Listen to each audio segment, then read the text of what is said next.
Feliz sábado, hermanos de Olivos, qué alegría estar juntos por este medio. Todavía recordamos con mucha alegría y gratitud los lindos momentos que pasamos juntos en aquel retiro espiritual hace algún tiempo. Bien, vamos a abrir la palabra de Dios y antes de hacerlo, para meditar, para recibir el mensaje que Dios tiene preparado para nosotros hoy, quiero invitarlos a que pidamos al Señor su dirección, la guía del Espíritu Santo. Oremos. Padre amoroso, gracias por el don de tu palabra. Queremos saber escuchar tu voz, diciéndonos a cada uno de nosotros, tus hijos, lo que quieres que escuchemos, lo que necesitamos recibir de ti, para alcanzar toda la dicha, toda la paz que tú quieres que gocemos, que podamos estar seguros de que salimos de tu presencia después de escuchar tu voz, distintos, cambiados, diferentes, mejores. Lo rogamos sin merecerlo, en el nombre de Jesús. Amén. Bien, quisiera, hermanos, invitarlos a meditar por unos momentos en un incidente del ministerio de Jesús que se encuentra registrado en el Evangelio según San Juan, el capítulo 2. Y si tuviéramos que ponerle un título a esta reflexión, creo que un buen título podría ser, y ustedes ya se van a imaginar cuál es el incidente, ¿no? Inmediatamente, es agua versus vino. Agua versus vino. Y el incidente está en el capítulo 2 del Evangelio según San Juan, los versículos 1 al 11, y la palabra de Dios dice así: al tercer día hubo una boda en Caná, significa el lugar de las cañas, un lugar de Galilea, y la madre de Jesús estaba allí. Y Jesús y sus discípulos fueron también invitados a la boda. Y ya empiezan allí las lecciones, ¿verdad? Nadie invitaría a un aguafiestas, a una celebración como una boda. Y a Jesús vivían invitándolo a comer, ¿verdad? Lucas capítulo 15. Esa era precisamente una de las mayores quejas de sus enemigos. La envidia que les daba el hecho de que la gente quisiera estar con Jesús y lo invitaran a comer, a pasar tiempo juntos. Así es que Jesús fue invitado aquí al comienzo de su ministerio público a una boda, y junto con él fueron invitados sus discípulos. Y dice, seguidamente se acabó el vino, y la madre de Jesús le dijo: ya no tienen vino. Jesús le contestó: mujer, ¿por qué me dices esto? Mi hora no ha llegado todavía. Suena a una expresión extemporánea, ruda de parte de Jesús para con su madre, ¿verdad? Pero en el idioma original y su equivalente en hebreo en el Antiguo Testamento, esta era una expresión bastante frecuente, que no tenía nada de irrespetuoso, nada descortés para con su madre, ¿no? El hecho de que se dirigiera a ella en estos términos. Es una traducción muy idiomática, tal vez más cercana a la intención del evangelista. Hubiera sido: mamá, ¿por qué me dices esto? ¿Qué quieres que haga? ¿No? Mi hora no ha llegado todavía. Él entendió que su madre le estaba pidiendo que hiciera algo que podía llamar la atención hacia él y hacia su ministerio, que estaba recién en ciernes, que estaba recién comenzando. Podía resultar un riesgo de adelantamiento para su agenda como Salvador, ¿verdad? Llamar la atención de las masas hacia su persona. Había un gran fermento mesiánico en el ambiente desde hacía siglos, y había muchos que pretendían que eran el Mesías. Así es que identificarse a sí mismo mediante una acción destacada como el tal, como el Mesías, inmediatamente podía precipitar la enemistad, la furia de sus enemigos, y poner en peligro su agenda, ¿no? Como Salvador del mundo. Evidentemente María así lo entendió que esta no era una expresión de irrespetuosa de parte de su hijo, desconsiderada, porque acto seguido, dice aquí, ella dijo a los que estaban sirviendo: hagan todo lo que él les diga, hagan todo lo que les diga. Así que evidentemente hubo más diálogo que entre Jesús y su madre, ¿verdad? Como resultado del cual, de ese diálogo que no quedó registrado, ella dijo a los que estaban sirviendo: hagan todo lo que les diga. Había allí 6 tinajas de piedra para el agua que usan los judíos en sus ceremonias de purificación. Por supuesto, no todos los judíos usaban agua para la purificación, para rituales interminables de purificación, sino particularmente los fariseos y los esenios también, ¿verdad? Pero no vivían allí en Jerusalén, vivían en el desierto de Judea. Así es que cuando en el Evangelio de Juan leemos la expresión judíos, los judíos, cuando la volvemos a leer en el libro del Nuevo Testamento y del Canon, en el Apocalipsis, también fruto de la pluma de Juan, el capítulo 2, versículo 9 de Apocalipsis, capítulo 3, versículo 9, no estamos en presencia de una expresión de antijudaísmo, de antisemitismo, como algunos por apresuramiento concluyen, sino que los judíos, Cristo mismo era judío y Juan era judío, ¿verdad? Los judíos en la pluma de Juan siempre significa aquellos que sistemáticamente, abiertamente, se negaban a aceptar a Jesús como quien era, como el Mesías prometido en la profecía del Antiguo Testamento, ¿no? Ya desde Génesis 3:15. Así es que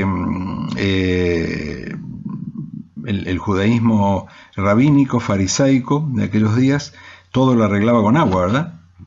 Hoy podríamos decir, bueno, era una especie de agua bendita. El mismo Jesús les decía en muchas ocasiones en sus diálogos polémicos con ellos, ustedes todo lo quieren arreglar con agua, ¿verdad? Y viven limpiando rociando agua sobre los vasos y sobre los platos y sobre los lechos, como si el problema del pecado, que es algo interior, no exterior, se pudiera arreglar desde afuera, ¿verdad? Con un mejoramiento de la conducta, sin sanear la fuente interna de la conducta, que es el corazón, que necesita ser regenerado. Algo que no podemos hacer, que solo Dios puede hacer en virtud de la obra de su Espíritu Santo y de un nuevo nacimiento, ¿verdad? Como dice el mismo Juan en el capítulo 1 de su Evangelio.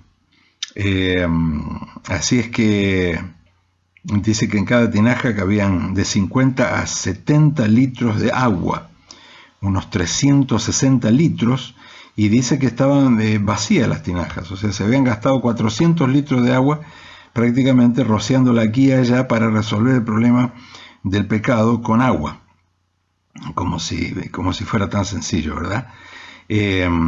Dice allí Jesús, entonces dijo a los sirvientes, interesante, ¿verdad? No le dijo al maestresala, no le dijo al novio, no le dijo a la novia, no le dijo a los padrinos, a los padres de los contrayentes.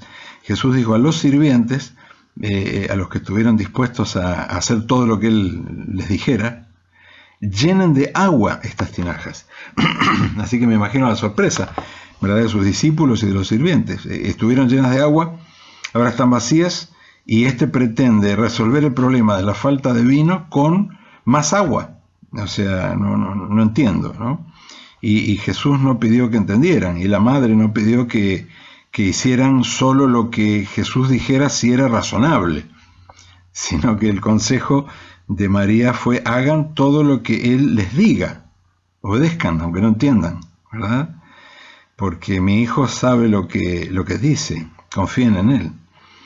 Y entonces dice que ellos obedecieron, ¿no? Las llenaron hasta arriba, y Jesús les dijo: ahora saquen un poco y lleven sobre el encargado de la fiesta, y así lo hicieron. Obviamente cuando sacaron un poco del líquido contenido en las tinajas, inmediatamente se dieron cuenta de que aquí había ocurrido algo extraordinario, porque ellos mismos con sus propios ojos vieron que llenaron esas tinajas vacías con agua, y ahora estaban sacando en un recipiente pequeño no agua, sino jugo de uva, vino, ¿verdad?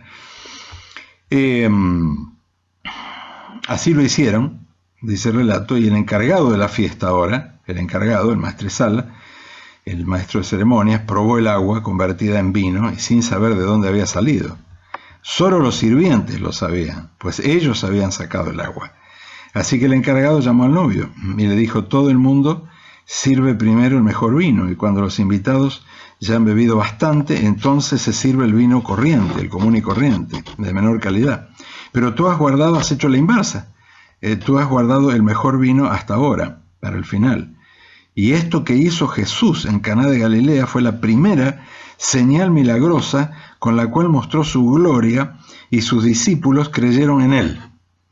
Es muy interesante porque, a diferencia de los evangelios sinópticos, Juan registra solamente 7 milagros. Y no son cualquier tipo de milagros, son milagros mesiánicos. Son milagros hechos por Jesús como una comprobación de su identidad mesiánica, como una corroboración de que él era quien pretendía ser y quien había sido prometido por Dios a la mujer Eva y traído por fin al mundo por medio de la mujer María, ¿no? Gálatas 4:4. Y llegado el cumplimiento del tiempo, Dios envió a su Hijo, nacido de mujer, para que redimiese a la humanidad. Y entonces aquí empiezan muchas lecciones, ¿verdad? La primera es que la verdadera religión, como decíamos al comienzo, no tiene nada que ver con lobreguez, con austeridad, con tristeza, con mal humor. Jesús va donde hay sana y edificante alegría, y Jesús produce alegría por donde va. Entonces creo que este es un buen termómetro para saber si Jesús está dentro de nosotros y si Jesús está en nuestro medio. Porque cuando Jesús está en nuestro corazón, tendría que haber una serena alegría, una estabilidad emocional aún en medio de las tormentas. No es que vamos a estar sonriendo todo el tiempo, ¿verdad? Pero va a haber una alegría interior, una tranquilidad, una paz, un sosiego, aún en medio de las tormentas. Y va a predominar el gozo, ¿verdad? La alegría, la gratitud, el contentamiento. Así que esa es una gran lección, ¿verdad? Acerca de qué es verdadera religión y qué no lo es. De paso, allí en Juan capítulo 17, la oración sacerdotal de Jesús en favor de sus discípulos y de ustedes y de mí, porque nosotros hemos creído por la palabra de ellos y estamos contemplados allí en la oración de Jesús. Dice él que el mundo quedará convencido de que Dios lo amó al mundo y de que mandó al mundo a su Hijo a morir por el mundo, en tanto y en cuanto solo sí observan en la Iglesia un amor, una unidad y una alegría de origen sobrenatural, como la que nosotros no podemos producir naturalmente, solo podemos consentir en que Dios produzca desde fuera, en nosotros, en nuestro interior, ¿no? Así es que a veces pensamos que la clave para cumplir la misión, terminar el cumplimiento de la misión, es compartir todas nuestras doctrinas fundamentales, explicar las profecías de Daniel, de Apocalipsis, asombrar a la gente con nuestro conocimiento acerca de la Biblia, poner delante de ellos la última manifestación genuina del don profético, ¿verdad?, en la persona y en la obra de Elena G. de White, que con eso va a alcanzar para convertir a las personas. Pero la realidad es otra, ¿verdad? Es alarmante el índice de apostasía que estamos experimentando. Nosotros y todas las denominaciones cristianas en general. Así es que son muchos los que entran asombrados y se van a veces frustrados, ¿verdad? No alcanza con la doctrina perfecta, no alcanza con los métodos perfectos de evangelización, no alcanza con figuras estelares para convencer a las personas de que Dios las ama y de que han llegado al lugar correcto. Cuando llegan al redil, al pueblo de Dios, deben ver algo allí que los convenza de que hay alguien invisible moviéndose allí dentro y produciendo algo sobrenatural, ¿no? Un gozo perfecto, unidad perfecta, amor perfecto, ¿no? Así es que allí hay una tremenda lección en este relato, en este incidente de la vida de Jesús, el primero de sus milagros según el Evangelio de Juan.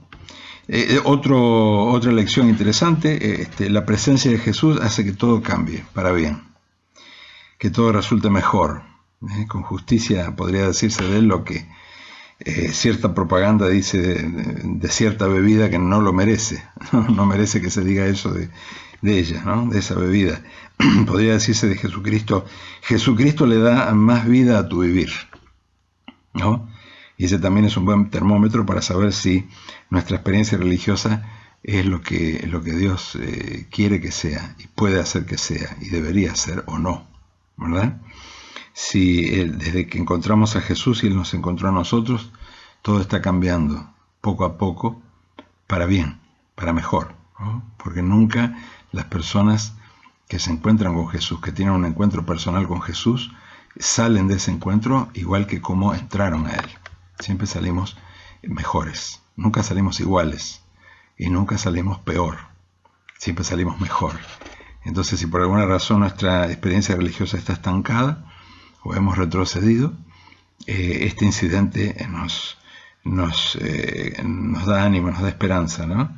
Dice, tal vez tenemos que refrescar, tener un fresco reencuentro con el Jesús de la alegría, el Jesús de las bodas, el Jesús que provee para las necesidades humanas, aún aquellas que no son fundamentales, ¿no? Porque aquí no es una cuestión de gente que se está por morir de inanición, pero Dios es tan amoroso que no solo provee lo que necesitamos, sino aún aquellas cosas que son gustitos para sus hijos, a fin de que la vida resulte más dichosa a medida que la recorremos, ¿verdad? Otra lección, Él no nos garantiza que si lo invitamos a nuestra vida ya no tendremos problemas. Claro, Él estaba allí en la fiesta y sin embargo se terminó el vino.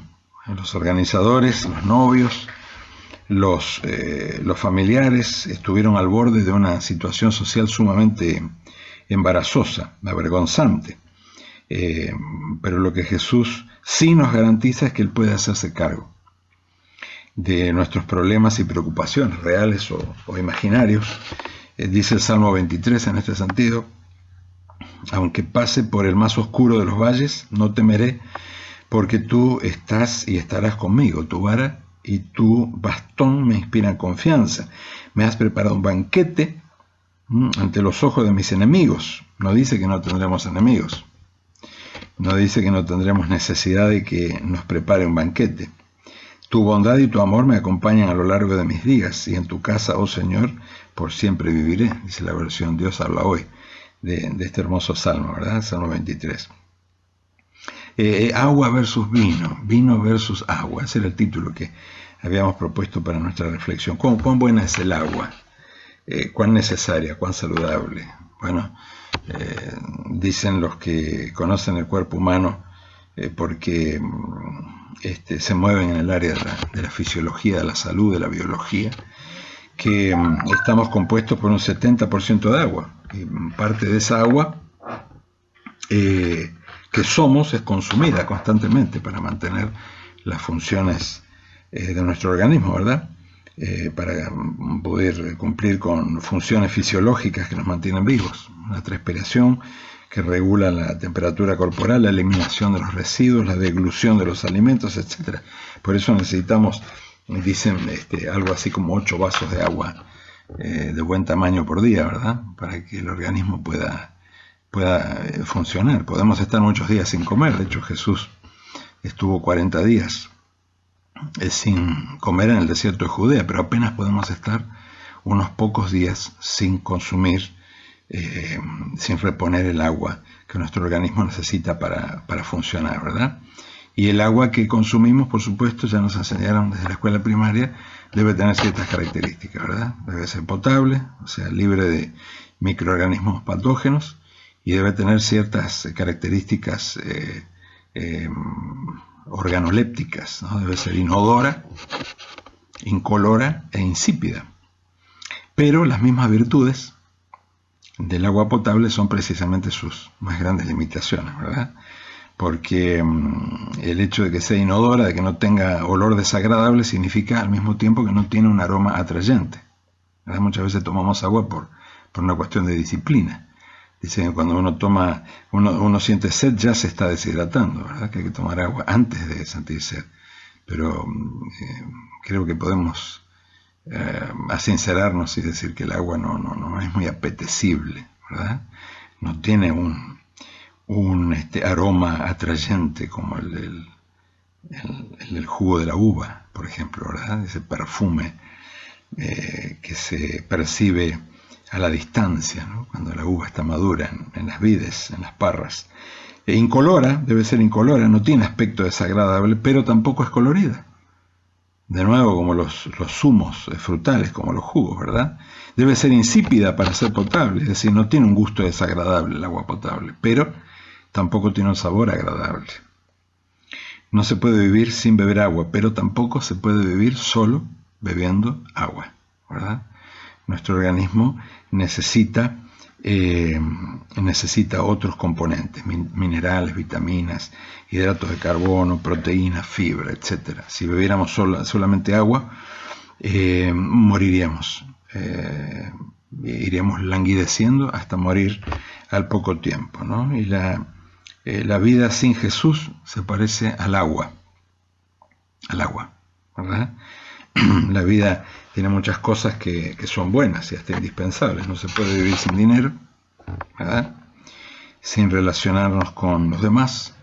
Una de las pruebas más grandes de este tiempo que estamos viviendo es mantenernos aislados, ¿verdad? Cuando fuimos creados como seres gregarios, para congregarnos, para estar cerca de otros, ¿verdad? Así que no podemos vivir sin relacionarnos con los demás, sin algún tipo de recreación, sin asegurar de alguna manera nuestro futuro, ¿no? Necesitamos algún tipo de certidumbre, pero el problema de esta clase de vida es que tarde o temprano termina resultando incolora, o sea, monótona, inolora, o sea, carente de fragancia, insípida, sin atractivo y finalmente letal. Cuando descubrimos, después de muchos años, que apenas hemos sobrevivido, no hemos vivido, que lo que hemos llevado ha sido una existencia apenas de supervivencia, pero que no hemos sido nunca felices, dichosos realmente, no hemos conocido lo que era la felicidad. Solo Jesús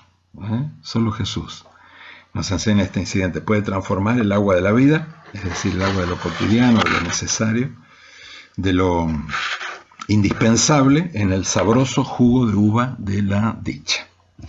El agua de la alegría en el vino de la felicidad. El agua de la tranquilidad en el vino de la paz. Son dos cosas distintas. El agua de los logros en el vino de la satisfacción. Hay personas que están todo el tiempo logrando cosas y nunca se sienten satisfechas, ¿verdad? Padecen de una insatisfacción crónica y aguda. Viven rascando donde no pica, dicen algunos, como burros movidos a la locomoción por una caña con un hilo y una zanahoria en la punta, y van tratando de alcanzar zanahorias sin nunca alcanzarlas. Como dice un viejo refrán, ¿no? Lo que quiero no me dan, lo que me dan no lo quiero. Una insatisfacción crónica. Es el único que puede transformar Jesús el agua del trabajo rutinario en el vino del servicio creativo, de la realización, de la satisfacción plena, de sentir que los dones innatos que tenemos en nosotros, que las inclinaciones, que las destrezas aprendidas están siendo aprovechadas al máximo y produciendo gozo, el gozo del trabajo bien hecho, para cambiar el mundo, para no dejarlo como lo hemos encontrado, ¿verdad? Muy bien, ella dijo, dice el relato, ella dijo a los que estaban sirviendo, hagan todo lo que él diga.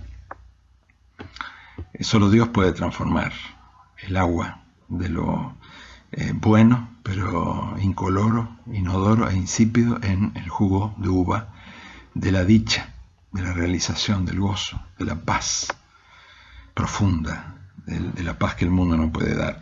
Ahora, él no puede hacerlo, ha decidido, se ha autolimitado a no hacerlo sin nuestra cooperación.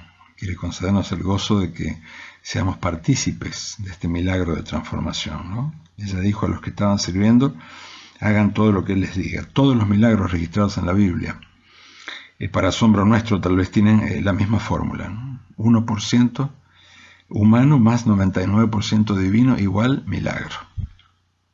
Milagro, ¿no?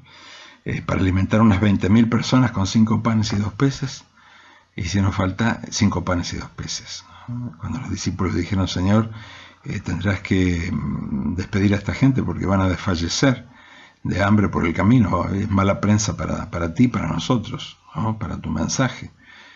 Saca a la gente al campo a que lo escuchen y los hace desmayarse de hambre y los deja tirados allí en el campo, ¿no? ¿Qué clase de Mesías es este? nos va a ir muy bien con este. Así que por favor, Señor, antes de que ocurra eso, despídelos. Y Jesús le dijo, no hace falta, denles ustedes de comer. Sorpresa para los discípulos, ¿verdad? ¿De dónde quiere que saquemos pan como para esta multitud?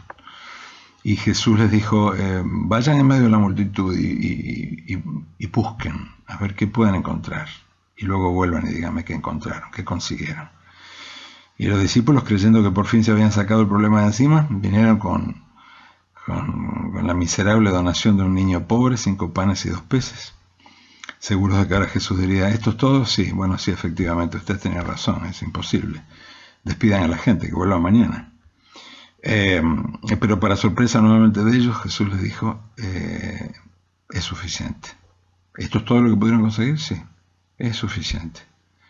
Pero Señor, es un 1% de lo necesario para un milagro. Sí, pero no hay problema. Yo no voy a hacer lo que ustedes pueden hacer. Y ustedes no pueden hacer lo que solo yo puedo hacer. Así que vamos a unir el 1% de ustedes con mi 99% y vamos a multiplicar estos panes y peces para que todos coman y se llenen y sobre, ¿no? Otro tanto ocurrió cuando tuvieron que tomar posesión de la tierra prometida, ¿verdad? En la peor época del año, en la época del Jordán desbordado. Se los iba a llevar la correntada cuando intentaron poner un pie allí. Y para sorpresa de ellos, Dios dijo, vamos a cruzarlo. Y por el lugar más ancho. Bueno, Señor, tú tendrás que hacer el 100%. Oh, no vamos a hacerlo juntos. Hoy santifíquense y mañana verán maravillas. Y si las quieren ver, los sacerdotes tendrán que abrir el paso. Tendrán que portar el arca del pacto y mojarse las sandalias. Pero Señor, si vas a abrir el río, ¿por qué no lo abres? Y ya. No, yo decidí que lo hagamos juntos. Así que en el momento en que ustedes confíen en mí ciegamente, totalmente, porque nunca les he dado motivos para desconfiar de mí, vamos a hacerlo juntos. Y el 1% de ustedes se va a encontrar simultáneamente con mi 99%. Y a medida que ustedes pisan el agua, va a ir corriendo el agua y se va a detener la corriente que llega hasta el lugar. Ustedes van a cruzar en seco. Y así tantos otros ejemplos, ¿verdad? ¿Se acuerdan del milagro de la resurrección de Lázaro, verdad? El Señor dijo, muéstrame dónde lo pusieron. ¿Para qué, Señor? Porque lo voy a resucitar. Pero mira que hace 4 días que murió. Está en avanzado estado de descomposición. No, pero ese no es un problema para mí. Bueno, vamos allá. Este es el lugar, aquí están, detrás de esa roca. Y para sorpresa de ellos, Jesús dijo, corran a la roca. Y habrán pensado, este que pretende sacar a un muerto de hace 4 días vivo, no es capaz de mover la roca. Y Jesús tal vez los miró como diciendo, yo puedo hacer las dos cosas. Si puedo hacerlo más difícil, puedo hacerlo más fácil también. Pero decidí que lo hagamos juntos. Así que, ¿qué tal si ustedes hacen lo que pueden y yo hago lo que ustedes no pueden? Y cuando hicieron su parte, el 1%, él hizo el 99% restante y dio voces y sacó al muerto vivo, resucitado, ¿verdad? Llamó a Lázaro, Lázaro, ven fuera. Y el que estaba muerto salió, como si nada hubiera ocurrido, ¿verdad? Así es que confiar en Jesús y obedecerle, esa es la clave para ver milagros de transformación del agua en jugo, de lo inodoro, incoloro e insípido en lo vistoso, en lo sabroso, en lo memorable, en lo apetecible, aunque parezca una locura, aunque no parezca tener sentido, aunque no entendamos, aunque no nos guste, aunque parezca que no nos conviene, aunque los demás no entiendan, aunque se burlen y hasta se opongan, aunque no sea lo que casi todos hacen, piensan o dicen. Llenen de agua las tinajas y denle a probar al maestresala. Hagan todo lo que Jesús les diga. Y muchas veces las cosas que Jesús nos pide que hagamos en medio de nuestras fiestas al borde del fracaso o deslucidas, monótonas, insípidas, es simplemente que hagamos caso, que confiemos, que no tratemos de entender, no porque Él se oponga a la lógica, no porque le guste o crea en la fe ciega. La fe no es ciega, como diría el N.G. de White, ¿no? Dios ha dejado suficiente evidencia en su palabra como para que todo buscador sincero de la verdad, que quiera encontrar la verdad, pueda hacerlo, pueda creer, dice ella. Pero toda la evidencia del mundo nunca será posible, nunca será suficiente para que quien ha decidido de antemano dudar pueda creer. Y estoy seguro de que ustedes y yo, que hace tiempo que venimos viendo milagros en nuestra vida, desde que hemos conocido a Jesús, tenemos razones sobradas para confiar, aunque no siempre entendamos, aunque no nos guste lo que Jesús nos diga que hagamos o que no hagamos.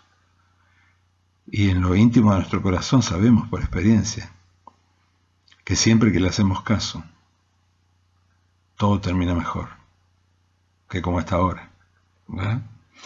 Así es que cuando un matrimonio es feliz a lo largo de los años y a pesar de las pruebas, cuando una iglesia es unida y en su medio se respira una atmósfera de unidad, de gozo, de amor, inexplicables en términos humanos, aun cuando eso tiene un componente humano, no es una cuestión de suerte, no es casualidad. Es el fruto que la savia del Espíritu Santo produce en la vida de quienes están injertados en la vid verdadera, que es Jesús, ¿verdad? Juan 15:5, yo soy la vid, dice Jesús, y ustedes son las ramas. Si permanecen unidos a mí, yo unido a ustedes, darán mucho fruto, porque separados de mí, nada podrán hacer. Nada sabroso, nada delicioso, nada fragante, nada deleitoso. Lo único que podemos producir es rutina, sin Él, ¿verdad? Es monotonía, es insipidez, es rutina. ¿Y cuál es el fruto, verdad? De que la savia del Espíritu Santo esté recorriendo nuestras vidas individualmente, independientemente, personalmente y corporativamente, como iglesia, como grupo de creyentes. Bueno, el fruto se encuentra allí en Gálatas 5:22, ¿verdad? Dice, el fruto que el Espíritu Santo producirá en ustedes es amor, alegría, paz, paciencia, amabilidad, bondad, fidelidad, humildad y dominio propio. Y es interesante cómo termina el incidente, ¿verdad? Dice que cuando los discípulos vieron esto, contemplaron su gloria y creyeron en Él, ¿verdad? En la época había mucha especulación mesiánica y se creía que cuando el Mesías apareciera iba a haber una sobreabundancia de jugo de uva y de cereales y de todo, ¿no? Iba a haber indicios en el agro de que el Mesías por fin estaba merodeando por allí, que había que solamente estar atentos para ver quién era. Y entre las señales que habría, decía la tradición judía, las viñas producirían, una sola viña sería capaz de producir 1000 ramas, y cada rama 1000 racimos, y cada racimo 1000 uvas. Y de cada uva, al exprimirla, saldrían unos 370 litros de jugo, ¿no? Así es que esto explica el asombro y la fe de los discípulos, ¿verdad? De que estaban con el Mesías correcto. Había un montón que decían que eran el Mesías. Pero claro, ninguno podía sacar jugo de uva de las tinajas llenas con agua. Así es que el milagro que hizo Jesús, el primero en la serie de 7, confirmó a los discípulos que Él era quien decía ser, ¿verdad? Porque Él no necesitaba ni vides, ni ramas, ni racimos, ni uvas. Le alcanzaba con agua para producir jugo de uva, ¿verdad? Una corroboración de que Él superaba con creces las expectativas aún más grandes del judaísmo de sus días, ¿no? Esa tradición de paso está puesta por escrito, quedó hasta nuestros días, ¿no? en materiales producidos por el judaísmo intertestamentario. Segundo de Baruch, capítulo 29. Allí está esa especulación mesiánica, ¿no? Por eso ellos creyeron en él. Y entonces la gran pregunta es, ¿qué haremos con Jesús? ¿Lo invitaremos nuevamente hoy a la fiesta de nuestra vida? Para que si todo está bien, esté mejor. Siempre puede estar mejor, ¿verdad? Y si las cosas no están tan bien como estuvieron en algún momento, como pueden estar, como quisiéramos que estuvieran, esta es nuestra gran oportunidad, ¿verdad? Invitar a Jesús. Porque su presencia no garantiza que no sigamos teniendo desafíos, que no experimentemos momentos de desazón. Pero sí es la garantía de que, como dice el corito, el hermoso corito, tan solo el sol, él nunca prometió, él sabe bien que habrá tormentas, pero sí nos promete un nuevo corazón que sea capaz de cantar aún en medio del dolor. Así es que si ese es tu deseo, si tu deseo es que lo que está insípido, monótono, inoloro, incoloro, ya sea porque siempre lo estuvo o porque alguna vez estuvo bien y ahora está mal, tu matrimonio, tu relación con tus hermanos, con tu familia, con tus hijos, con tus suegros, con tu vecindario, con tus compañeros de trabajo, con tus superiores, con tus subalternos. Esta es nuestra gran oportunidad, ¿verdad? De invitar a Jesús a la fiesta y reconocer que no podemos sin Él y estar dispuestos a prestarle nuestra voluntad para hacer lo que Él nos diga que conviene y entonces contemplar su gloria y luego agradecerle porque Él está siempre donde lo necesitamos. ¿Qué les parece si hacemos esto? ¿Sí? ¿Vamos a hacerlo? ¿Una oración? Vamos a orar. Padre amoroso, gracias por el don de tu palabra, por el don de Jesús, que siempre está donde hace falta, donde hay desafíos, porque Él es capaz de hacer lo que nosotros no podemos y quiere hacerlo con nuestra cooperación. Y aquí estamos dispuestos a que completes milagros que no te hemos dejado completar en nuestra vida, a que hagas milagros que no te hemos dejado hacer, y a que sigas haciendo milagros que vienes haciendo para que sigamos gozándonos de esta fiesta con sobresaltos, pero esta fiesta que es la vida contigo y que no sería tal sin ti. Te entregamos nuestra vida, nuestros hogares, nuestras iglesias, tu pueblo, que es nuestro pueblo, y te pedimos que vengas pronto para que ya no haya más zozobra, ya no necesites más hacer milagros, sino que vivamos en una fiesta interminable donde todo sea perfecto para siempre. Te lo agradecemos porque así será pronto y te lo rogamos en el nombre de Jesús. Amén. Amén. Que Dios los bendiga.